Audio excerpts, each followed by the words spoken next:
प्रिय विद्यार्थियों, नमस्कार। एमएड फर्स्ट ईयर के लिए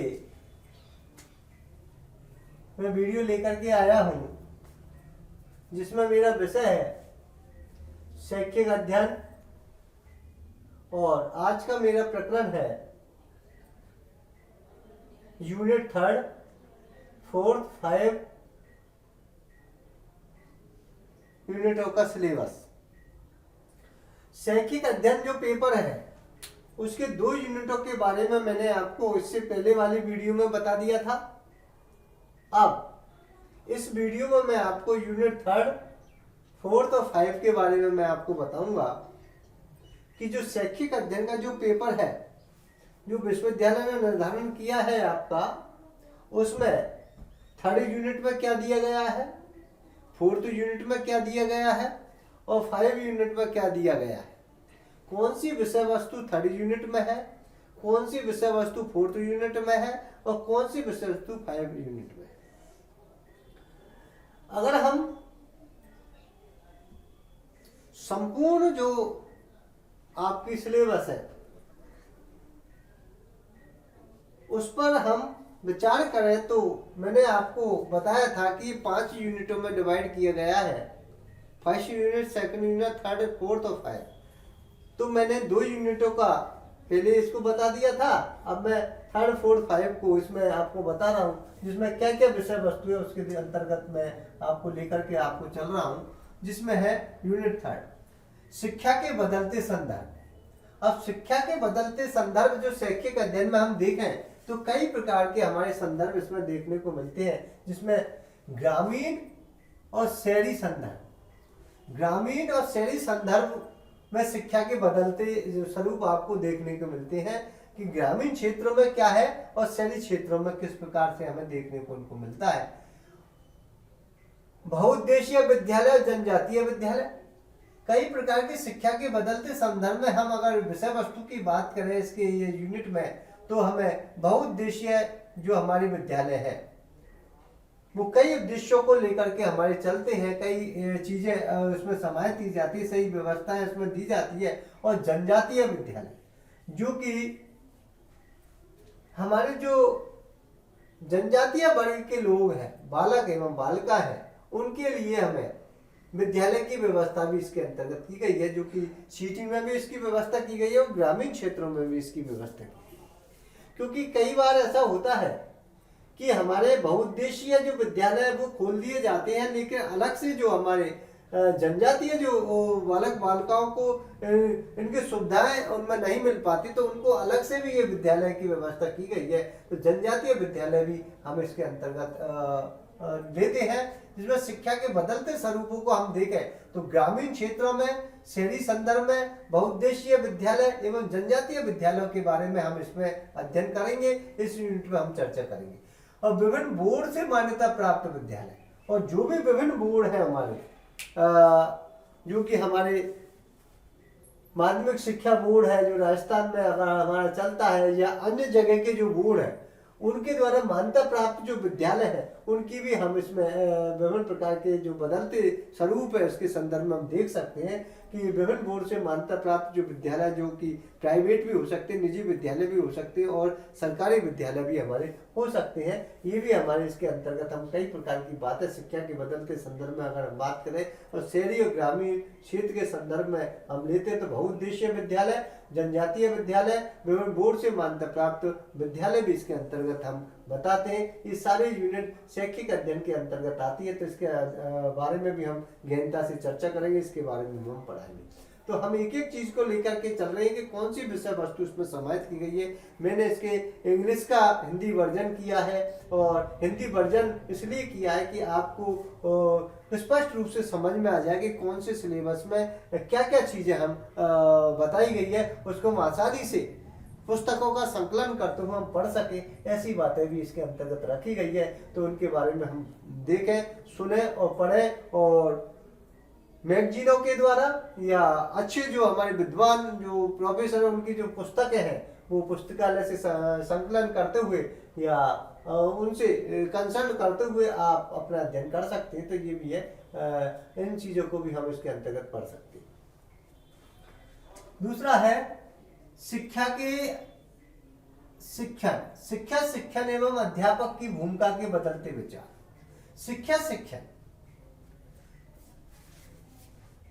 शिक्षा एवं अध्यापक की भूमिका के बदलते विचार क्या है? शिक्षा के बारे में, शिक्षण के बारे में अध्यापक की जो विचार है वो क्या क्या चीजें, क्यों ऐसी चीजें जो बदलते हुए जा रहे हैं, क्या बदलाव उसके अंतर्गत हो रहा है। आज शिक्षा के क्षेत्र में भी बहुत सी बदलाव हो रहे हैं, शिक्षण के क्षेत्र में भी बहुत बदलाव हो रहे हैं। आज नवाचारों के द्वारा शिक्षा दी जा रही है, तकनीकी के द्वारा शिक्षा दी जा रही है, विभिन्न प्रोजेक्टों के माध्यम से शिक्षा दी जा रही है, या विभिन्न प्रकार की ऐसी जो हमारे जो साधन आ गए, प्रौद्योगिकी साधन, उनके द्वारा शिक्षा दी जा रही है, या दूरदर्शन के द्वारा, रेडियो के द्वारा, पत्राचार के माध्यम से कई प्रकार की ऐसी जो चीजें हैं जहाँ पर शिक्षा नहीं पहुंच पा रही है, वहां भी शिक्षा को पहुंचाने का प्रयास हम कर रहे हैं। सरकार का एक प्रयास है कि सबको शिक्षा मिले, और शिक्षा मिलते हुए हमारे जो शिक्षण की व्यवस्था है उसमें भी हम कई प्रकार के जो बदलाव देखने को हमें मिलते हैं। तो शिक्षण एवं अध्यापक की भूमिका के बदलते विचार भी हमें देखने को मिलते हैं। आज अध्यापक कई प्रकार से तकनीकी के माध्यम से शिक्षा या शिक्षण करवाना चाहता है, और कई सुविधाएं वो बच्चों को देना चाहता है कि बच्चे ठीक प्रकार से समझ सके। सहायक सामग्री के माध्यम से वो पढ़ाता है तो बच्चे ठीक प्रकार से समझ सके। ये ऐसी व्यवस्था है जो शिक्षा और शिक्षण की जो बदलती हुई हमें दिखाई दे रही है। आज हम देखें तो हम ऑनलाइन क्लासेज के माध्यम से आपको घर बैठे जो अध्यापन का कार्य है या शिक्षण का कार्य करवाने का प्रयास कर रहे हैं कि आप उनको कोई भी असुविधा ना हो और आप घर बैठे अपना अध्ययन कर सके। तो ये भी एक हमारा जो विचार है वो देखने को आपको मिल रहा है। तो ये भी चीजें शिक्षण अध्यापक की भूमिका के बदलते विचार भी हमें आपको देखे। आज शिक्षा का जो स्वरूप है वो बदलता हुआ जा रहा है। प्राचीन पहले की जो शिक्षा थी और आज की वर्तमान शिक्षा में बहुत सा आपको जो बदलाव नजर आ रहा था। प्राचीन समय में गुरुकुलों में शिक्षा दी जाती थी, गुरु मठों में शिक्षा दी जाती थी, गुरु शिष्यों को अपने आश्रम में रख करके शिक्षा देता था। लेकिन आज ऐसा नहीं है, आज बदल गया है, उनका स्वरूप भी बदल गया है। आज अध्यापक, आज स्कूलों की व्यवस्था हो गई है, अध्यापक के द्वारा शिक्षण करवा दिया जाता है और बच्चे स्कूल से अपने परिवार के साथ घर में चले जाते हैं। तो ये सारी चीजें कि वो चीजें आज बदल चुकी है। अध्यापक की भी भूमिका बदल चुकी है, विद्यार्थियों की व्यवस्था बदल चुकी है, शिक्षा की व्यवस्था बदल चुकी है, शिक्षण की व्यवस्था बदल चुकी है। अपन देखने को मिल रहा है कि शिक्षण अध्यापक की भूमिका के बदलते विचार भी आज हम वर्तमान समय में देख सकते हैं। पहले व्यवहारिक शिक्षा छात्रों को दी जाती थी, आज सैद्धांतिक जो है, आज प्रायोगिक जो ज्ञान है वो बालकों को दिया जाता है। ये सारी चीजें हम देख सकते हैं। तो पहले जो चीजें हैं आचरण की शिक्षा दी जाती थी, आज हम इससे अछूते रहते हुए जा रहे हैं। तो कई प्रकार की जो चीज है हम देख सकते हैं। शिक्षण अध्यापक की भूमिका के बदलते विचार भी हम इन पर विचार कर सकते हैं। ये भी इसके अंतर्गत हम आपको पढ़ाएंगे। अगला है पोषित अधिगम। पोषित अधिगम के लिए मित्रवत विद्यालयीकरण की आवश्यकता। पोषित अधिगम, हम किस प्रकार से ठीक प्रकार से अधिगम कराएं, किस प्रकार से छात्रों को ठीक प्रकार से ज्ञान दे सकते हैं, छात्र इसमें सीख सकते हैं। पोषित अधिगम के लिए हम उसको ठीक प्रकार से किस प्रकार से बताएं और अच्छी प्रकार से छात्र इसके ज्ञान को किस प्रकार से ग्रहण कर सकते हैं, अधिगम कर सकते हैं। मित्रवत विद्यालयीकरण की आवश्यकता, और हम ऐसे विद्यालय की स्थापना करें, ऐसे माहौल की स्थापना करें, मित्रवत विद्यालयीकरण की आवश्यकता है। आज अध्यापक और छात्रों में मित्रवतीय जो स्नेह है वो होना चाहिए। आज हम ऐसे विद्यालय की स्थापना करें, सब मिलजुल करके कार्य करें, स्नेह भाव से करें, कोई तनाव रहित वो वातावरण उसका होना चाहिए। सब सहानुभूति पूर्वक उस कार्य को करें, प्रेम से करें और सब मिलजुल करके कार्य करेंगे तो एक ऐसा विद्यालय जो वातावरण है उसका निर्माण होगा। विद्यालयीकरण जो मित्रवत जो हमारा कार्य है उसमें ठीक प्रकार से हम पोषित अधिगम की कल्पना कर सकते हैं, अच्छे अधिगम की कल्पना कर सकते हैं। क्योंकि जब हम मिलकर के कोई कार्य को करेंगे, मिलकर के कोई अधिगम करेंगे, मिलकर के किसी चीज को हम सिखाएंगे और बालक ठीक प्रकार से सहज तरीके से उस बात को सीख सकता है, तो ऐसे मित्रवत विद्यालयीकरण की आवश्यकता आज के वर्तमान समय में हमारे लिए आवश्यकता है। कि हम ऐसे जो व्यवस्था दे, ऐसी चीजों में हम उसमें शामिल करें कि सब मिलजुल करके बालक साथ साथ उस कार्य को करें, सब सामूहिक रूप से उस कार्य को करें। सामूहिक किसी चीज अगर प्रोजेक्ट बनाए तो सामूहिक रूप से बनाए, या कोई कार्य करे तो सामूहिक रूप से करे, तो कम मेहनत में, कम लागत में और कम समय में वो हमारी जो चीज है उसको हम जल्दी सीख पाएंगे, अधिगम कर पाएंगे। तो ये सारी चीजों की व्यवस्था है वो इसके अंतर्गत हमारे बताई गई है। तो पोषित अधिगम के लिए मितव्यत विद्यालयकरण की आवश्यकता भी इसके अंतर्गत पाठ्यक्रम में इस विषय वस्तु को जोड़ा गया है, इसलिए हम इस बात पर भी हम ध्यान देंगे और इसको भी पढ़ाने पर हम एक एक चीजों को सिखाने का प्रयास इसके अंतर्गत हम करेंगे। शिक्षक स्वायत्तता एवं शैक्षणिक स्वतंत्रता। शिक्षक स्वायत्तता में शैक्षणिक स्वतंत्रता भी इसमें हमें प्रदान करनी है कि हमें शिक्षकों की ये स्वायत्तता प्रदान करनी है और अच्छी व्यवस्था हमें देनी है और शैक्षणिक स्वतंत्रता प्रदान, ठीक प्रकार से स्वतंत्र तरीके से बालक बिना कोई दबाव के ठीक प्रकार से सीख सके, ऐसी व्यवस्थाओं के लिए भी हमें शैक्षिक अध्ययन के पाठ्यक्रम में इसको जोड़ा गया है। हम शिक्षक के लिए भी विभिन्न प्रकार की स्वायत्तता जो भी हमारे जो सरकार के द्वारा जो लाभ है वो दिए जाएंगे, सरकार के द्वारा जो उनके लिए व्यवस्था की गई है उनको भी हम प्रदान करने के बारे में इसमें बताएंगे और शैक्षणिक स्वतंत्रता भी इसके अंतर्गत बच्चों को हम प्रदान करेंगे। अध्यापकों को भी शैक्षणिक स्वतंत्रता प्रदान करेंगे, कोई अध्यापक में दबाव न हो, इसके लिए भी हम इसके लिए कई प्रकार की बातों पर देने का प्रयास करेंगे, क्योंकि आजकल देखा होगा सरकार का शिक्षकों पर बहुत दबाव रहता है। कई प्रकार से जो महाविद्यालय है, विद्यालय है, या उन पर भी कई प्रकार से जो है उन पर दबाव रहता है। इन सारी चीजों को हम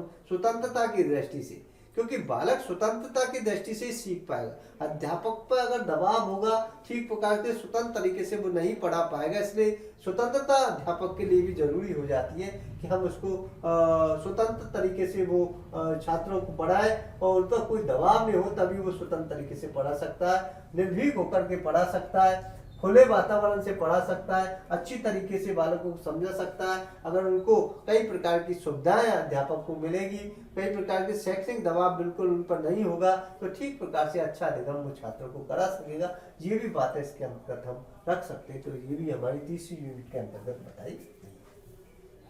चौथी यूनिट की अगर हम बात करें, चौथी यूनिट में भी हम कई प्रकार की बातों को लेकर के इसमें चलते हैं। तो सामाजिक परिप्रेक्ष्य में बदलती शिक्षा, आज आप देख रहे हैं सामाजिक परिप्रेक्ष्य में बदलती शिक्षा का बताया गया है।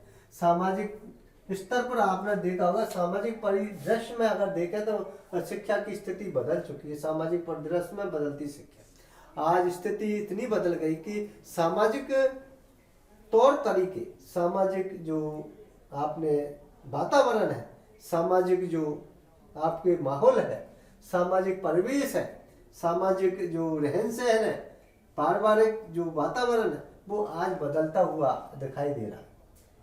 तो बदलते हुए जब सामाजिक परिदृश्य हमें दिखाई दे रहा है तो उसकी बदलती शिक्षा भी हमें नजर आ रही है। आज आप देखते हैं कि बालक जब समाज से निकल के जा रहा है तो बालक पहले की स्थिति में और आज की वर्तमान स्थिति में बालकों में बहुत अंतर हमें दिखाई देता है। आज बालक तकनीकी माध्यमों के सहारे पढ़ रहा है, बालक विभिन्न प्रकार के सामाजिक परिदृश्य के अंतर्गत कई प्रकार की ऐसी गतिविधियों को ध्यान कर रहा है कि शिक्षा की स्थिति ही विपरीत होती हुई जा रही है। आज हम देख रहे हैं कि सामाजिक परिदृश्य में हम जो शिक्षा की स्थिति की बात करें तो कई प्रकार से हमारी शिक्षा की स्थिति बदलती हमें नजर आ रही है। आज सरकार के द्वारा भी कई प्रकार से शिक्षा को आगे बढ़ाने के लिए बालक बालिकाओं को, छात्रों को शिक्षा ठीक प्रकार से उपलब्ध हो, इसके लिए कई प्रकार से प्रयास कर रही है। लेकिन सामाजिक तौर पर आज आप देख रहे हैं कि हमारा जो बदलाव है वो भी, हमारा परिदृश्य वो भी बदलता हुआ दिखाई दे रहा है। आज हम गहन जानकारी नहीं लेना चाहते, हम विषय वस्तु की गहन जानकारी प्राप्त नहीं करना चाहते।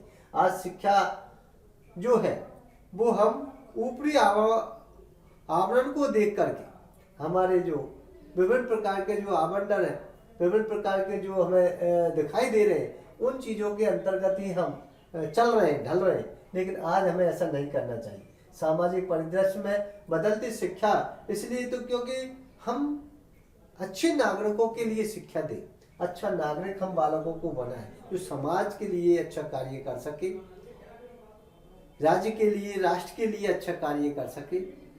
राष्ट्र के लिए कोई ऐसी आपात स्थिति आ जाए तो वो अपना काम आ सके, ऐसी चीज़ों के लिए हम विभिन्न प्रकार से सामाजिक जो है परिदृश्य में शिक्षा देने का प्रयास करते हैं। लेकिन आज हम ऐसे गुणों को धारण नहीं कर रहे हैं, सामाजिक गुणों की बात विद्यार्थियों से नहीं कर रहे हैं, क्योंकि शिक्षा बदल गई है। आज किताबी शिक्षा रह गई है, आज व्यवहारिक शिक्षा नहीं है, आचरण की शिक्षा हम प्राप्त नहीं करवा रहे।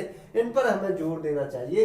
तो सामाजिक परिदृश्य में अगर देखें तो हमारी बदलती हुई शिक्षा में और भी हमें कई प्रकार से बदलाव लाने की आवश्यकता है। इनके बारे में हम इसके बारे में कई प्रकार से विचार रखेंगे और कई प्रकार से इसमें बदलाव करने की कोशिश करेंगे, उसमें कई प्रकार से जोड़ने का प्रयास करेंगे ताकि छात्रों को इसके साथ साथ और अन्य ज्ञान भी उनको मिल सके और हम आचरण युक्त शिक्षा उनको दे सके, अच्छे परिवेश की शिक्षा दे सके, अच्छे सामाजिक गुण उनमें विकसित कर सके, अच्छे शैक्षिक गुण उनमें विकसित कर सकते, अच्छे जो अध्यापक के जो आचरण उनको वो ग्रहण कर सके। ये सारी चीजें उसके अंतर्गत हम बनाएंगे। ये आदर्श जो वाक्य हैं, आदर्श जो हमारे जो दृष्टांत है उनको बताने का प्रयास करें, तो ये भी एक जो सिलेबस में उसमें बताने का हम प्रयास करें।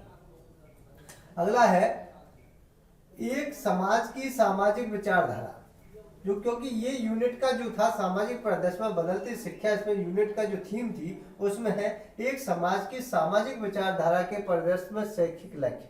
जो कि समाज की सामाजिक विचारधारा है उसके परिदृश्य में शैक्षिक लक्ष्य क्या है, हम किस प्रकार से एक समाज की सामाजिक विचारधारा के परिदृश्य में शैक्षिक लक्ष्य का निर्धारण कर सकते हैं। हम एक समाज की कैसे, अच्छे समाज की कैसे कल्पना कर सकते हैं, कैसे हम अच्छे समाज को बना सकते हैं, इसकी विचारधारा किस प्रकार की होनी चाहिए, क्या इसका परिदृश्य होना चाहिए, इसके शैक्षिक लक्ष्य क्या हो सकते हैं। जब हम बालकों को शिक्षा ग्रहण करवाते हैं, पढ़ाते हैं, शिक्षण करवाते हैं, तो कई प्रकार के शैक्षिक लक्ष्यों को लेकर के चलते हैं।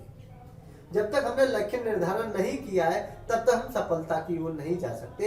इसलिए शैक्षिक लक्ष्यों का निर्धारण करना अति आवश्यक हो जाता है। लक्ष्यों का निर्धारण करें तभी हम सफलता की ओर जा सकते हैं। इसलिए एक समाज की सामाजिक विचारधारा के परिदृश्य में शैक्षिक लक्ष्यों का निर्धारण होना अति आवश्यक हो जाता है। ये भी इसके अंतर्गत हम पढ़ाएंगे, जो चौथी यूनिट के अंतर्गत आती है। शिक्षा की अपरिहार्य बाधा और आवश्यकताओं के समर्थन के रूप में सामाजिक बल एवं शक्ति। शिक्षा की अपरिहार्य बाधाएं, शिक्षा के अंतर्गत कई प्रकार की ऐसी बाधाएं आती है और उनकी आवश्यकताओं के समर्थन के रूप में सामाजिक बल, सामाजिक किस प्रकार से हम उसमें बल एवं शक्ति के बारे में बता सकते हैं उसके लिए, ताकि हम उन बाधाओं को दूर कर सकें।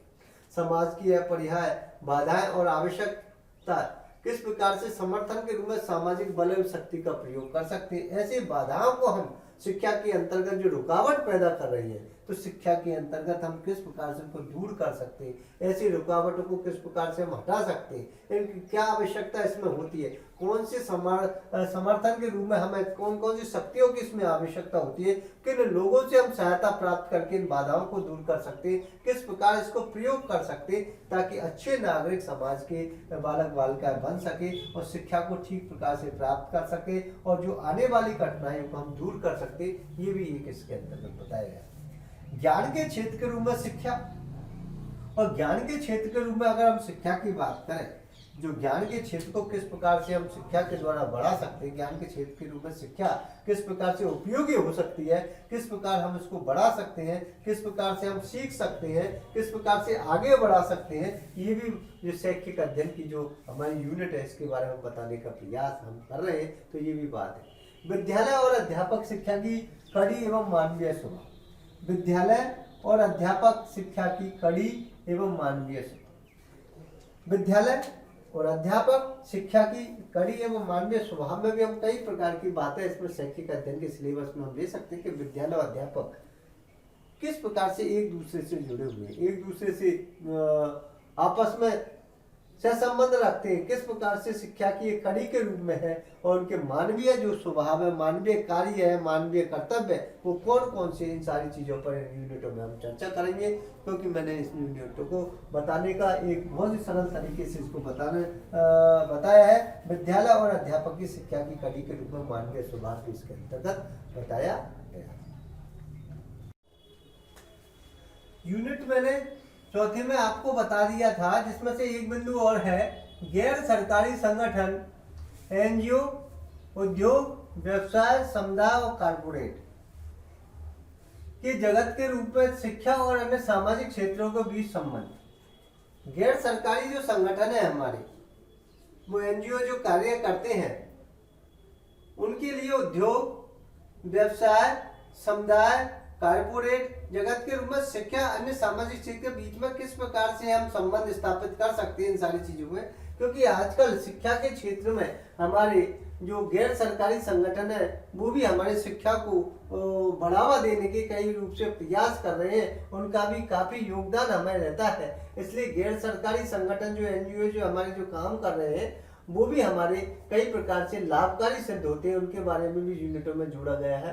जिनमें उद्योग और व्यवसाय के लिए भी बताए गए किस प्रकार से हम उद्योगों में भी अपने संगठन अपना कार्य करते हैं, व्यवसाय में, समुदाय में किस प्रकार से करते हैं, कारपोरेट जगत में किस प्रकार से करते हैं।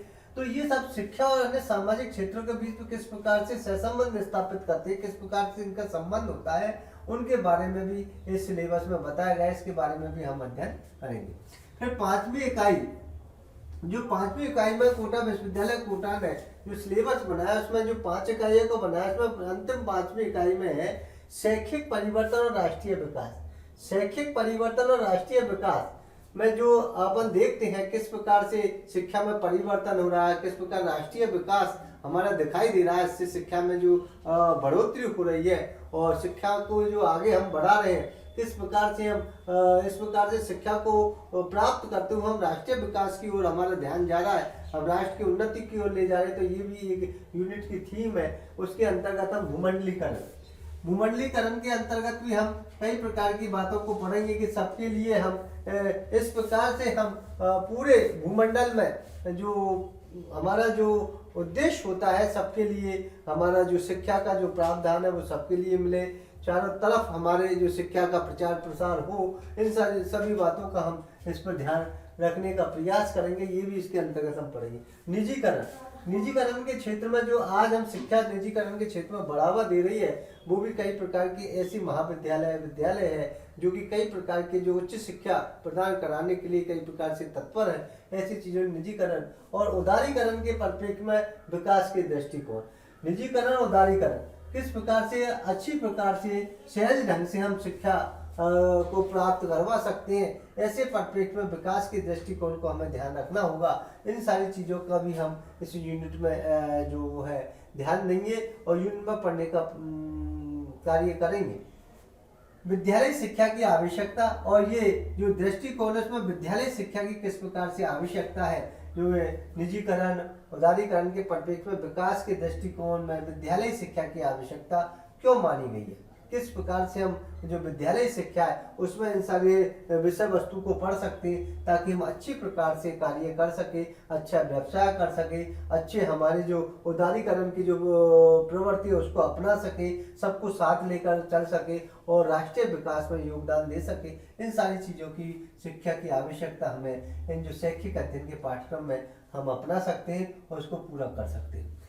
अगला है शिक्षा के दृष्टिकोण के अनुसार एनसीएफ 2005। शिक्षा के दृष्टिकोण के अनुसार एनसीएफ 2005 में कई प्रकार से जो हमारे जो सुधार करने की दृष्टि से एक नियम बनाए हैं, एक कई प्रकार से जो हमारा जो एनसीएफ 2005 में संशोधन किए गए हैं, उन चीज़ों में हम शिक्षा की दृष्टि से को देख सकते हैं। कई इसमें अमेंडमेंट किए गए हैं, सुधार किए गए हैं और शिक्षा को किस प्रकार से हम प्राप्त कर सकते हैं, इन सारी चीज़ों को सभी के लिए शिक्षा किस प्रकार से हम प्राप्त करवा सकते हैं, सभी दृष्टिकोणों से, सभी मंद बुद्धि बालक, विकलांग बालक या अन्य सामान्य बालक या महिला या बालिका है, जो भी सामाजिक तौर पर जो भी व्यक्ति या बालक है, उनको किस प्रकार शिक्षा की व्यवस्था करवाए, वो शिक्षा की दृष्टिकोण के अनुसार एनसीएफ 2005 में बताया गया। ये एनसीएफ 2005 का मैं सिलेबस में जुड़ गया, इसको भी हम पढ़, क्योंकि एनसीएफ 2005 के बाद तो